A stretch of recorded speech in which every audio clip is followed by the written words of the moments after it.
Former Canucks player Kevin Bieska speaks out on something that Canucks fans probably don't want to hear, and Quinn Hughes deserves the Norris, and I'm going to break down exactly why. I'll get into this later on in this episode. Before I start, I just want to say to thousands of you watching that aren't subscribed, if you're enjoying this Canucks content and you never want to miss another episode, make sure to go down and hit that subscribe button. It's completely free, and you can keep up to date on everything to do with the Canucks. Well, now let's hop straight into the first topic today, which is Kevin Bieska speaks out on 2011. Now, obviously, this is something that not a lot of Canucks fans want to hear, but he did kind of talk about the playoffs, and he started by saying, in 2011, we wanted Tampa Bay. We wouldn't admit it, and I'm probably the first person that ever admit it, but looking at the two different styles, we thought we matched up better. He does continue on to say how the crucial injury to Dan Hamhuis in Game 1 of the Finals was a big deal, and he said Hamhuis going down in Game 1 in a Lucic hip check lost us the final, I think. And he was talking about this on Sportsnet to Ron McLean. Obviously, Canucks fans, including myself, don't like to think about the 2011 playoffs, but just seeing Bieska come out and speak on it was quite interesting.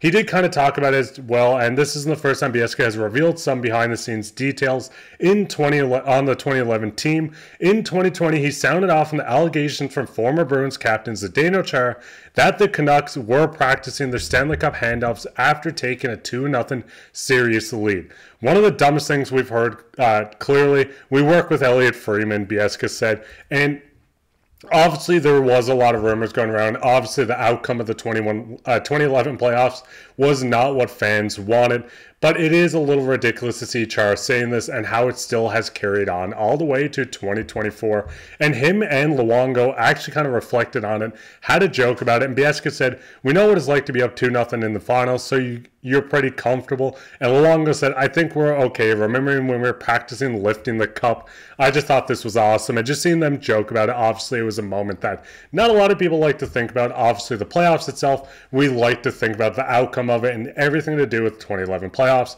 Yes, they made a deep run, but like I said, let's not think about it and let's focus on this year. Hopefully if the Canucks go up 2-0 in the finals this year, if they do make it, that they're not going to be practicing their Stanley Cup handoff. And hopefully Bieska can be a part of this and celebrate with the Canucks if they do ultimately win.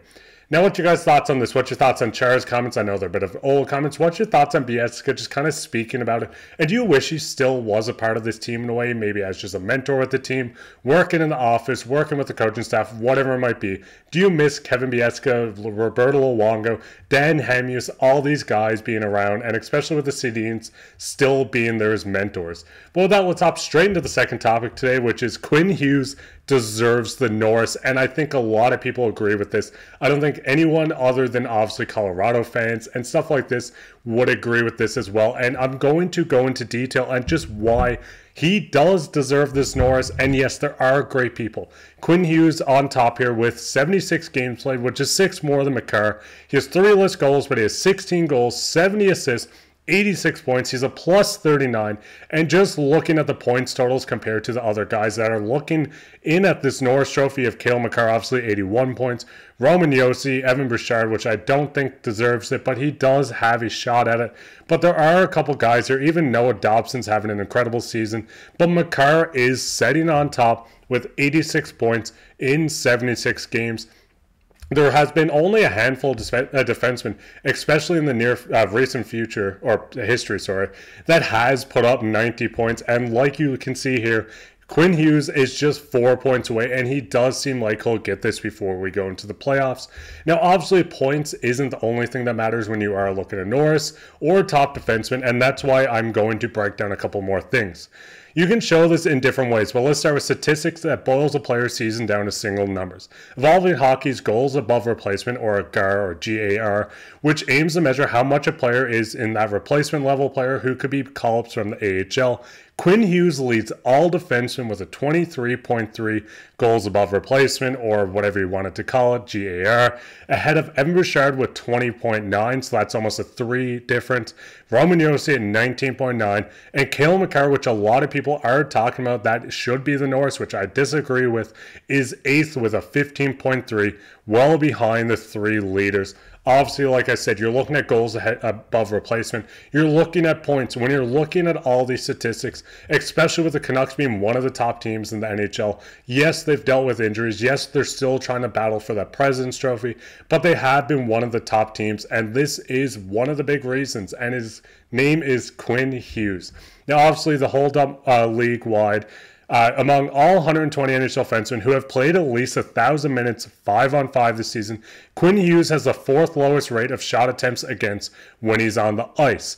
Like it says here, 4th lowest. When you look at Cale Makar, his is 56. Of the 5 candidates we're looking at for the North, Makar has been on the ice for the highest rate of goals against 5-on-5.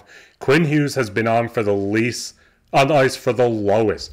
Like I said, when you're looking at Quinn Hughes' numbers, I probably don't need to preach this too much, you guys, but I just want to show you why he deserves it. If you're just looking at what we've talked about so far, he has the most points by an NHL defenseman. He's a plus 39, which is miles ahead of a guy like Cale Makar, ahead of guys like Yossi, Hedman, Bouchard, Fox, Dobson, all these guys here. You look at goals above replacement, and he's number 1 leading all defensemen with 23.3. And when you do look at him with being on ice for 1,000 minutes of 5-on-5, he has the 4th lowest rate of shot attempts, and Makar is a guy that's at 56. Like I said, obviously you need to look at every stat. Quinn Hughes on ice at 5-on-5, and the Canucks have outscored their opponents by 36 goals. Without Hughes, they've still outscored their opponents by only 15 goals. Compared to Makar, with Makar, the Avalanche have outscored their opponents only by 7 goals 5-on-5. Without him, that shoots up to plus 22. The Avalanche have been arguably better at 5-on-5 without Makar. Obviously, I'm not here to say that Cale Makar is a bad defenseman or the fact that him being off the ice benefits the Avalanche. But what I'm trying to show you here is the fact that when you look at advanced stats, when you just look at guys like Quinn Hughes stack up against his other competition, he has been outstanding. When you look at Quinn Hughes just as a defenseman in the NHL or on the Vancouver Canucks, this is the all-time points leader by any Canucks defenseman. Edler sits on top at number 1, 925 games played, 409 points. You look down just at number 2 in just 359 games, almost 600 less. Quinn Hughes at 327. One more season of how Quinn Hughes is playing, and he's going to be the all-time leading scorer by defenseman for the Vancouver Canucks. Yes, obviously this isn't going to affect his Norris candidacy. This was more of a thing of just me putting in just to show you how good this guy has been in the NHL. I know you guys are all Canucks fans or a couple Avalanche fans that are going to be quite mad about me talking about Makar like this, but overall, we know how good Quinn Hughes is. He deserves this Norris. This team wouldn't be half they are today without him. You look at Hronek, he wouldn't be half the defenseman without Quinn Hughes. Quinn Hughes deserves the Norris, and I can't speak it enough until it happens. So what you guys' thoughts on this? Do you think Quinn Hughes does win the Norris? Do you think he deserves it, or do you think one of these guys might edge him out in other categories? Let me know down in the comments, but talking about comments, let's hop into everyone's favorite topic, which is comments of the day. And the comment today is almost a two-parter. And Alan Crow says, Hronek, Joshua, and Höglander have received plenty of praise and validation for their play, and rightly so, where Garland rarely gets the props his consistent play deserves. That is the very definition of unsung. I couldn't agree with this more. Garland has been outstanding this season. We've seen just to start the year and at the end of last year, people wanted this guy traded. Management was looking at trades. He switched agents, and it looked like he might be on his way out, and he has been an unsung hero.